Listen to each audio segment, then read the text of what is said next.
Ci sono situazioni in cui il cliente non dice no, non rifiuta apertamente, non interrompe, non si oppone, eppure qualcosa non torna. Lo senti, lo vedi, lo intuisci, perché anche se non arriva un no chiaro, il corpo parla comunque e chi lavora nella comunicazione, nelle vendite, nella consulenza o nella leadership deve saperlo leggere, perché il rischio è uno solo: confondere l'assenza di rifiuto con un sì.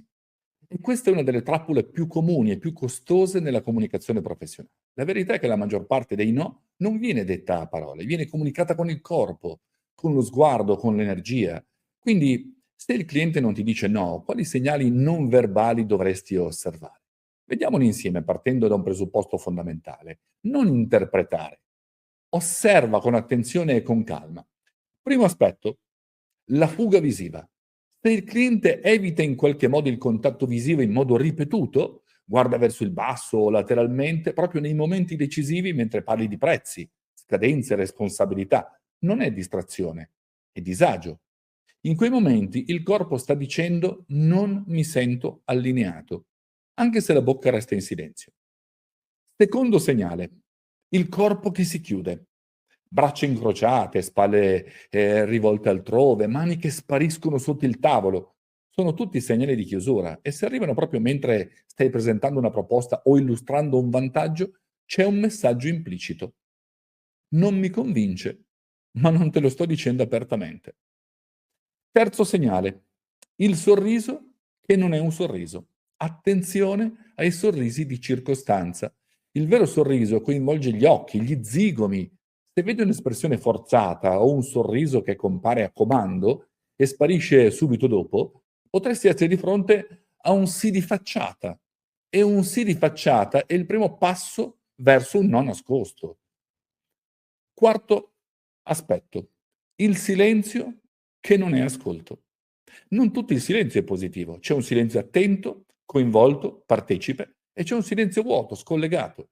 Se il cliente non fa domande, non commenta, non si aggancia a quello che dici, forse non è in accordo, sta solo aspettando che finisca.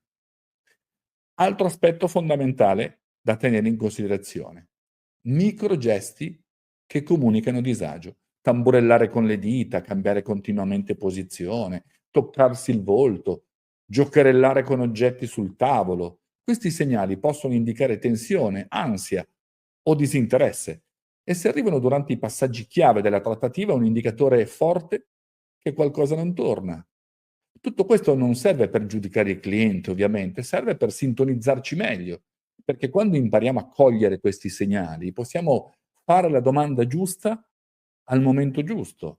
Possiamo interrompere la presentazione e dire: "Mi sembra che qualcosa non ti convinca pienamente, ti va di parlarne?" Oppure: "Vedo che sei un po' pensieroso. Preferisci rivedere insieme alcuni passaggi?" Questa è empatia attiva, è leadership comunicativa, è presenza vera.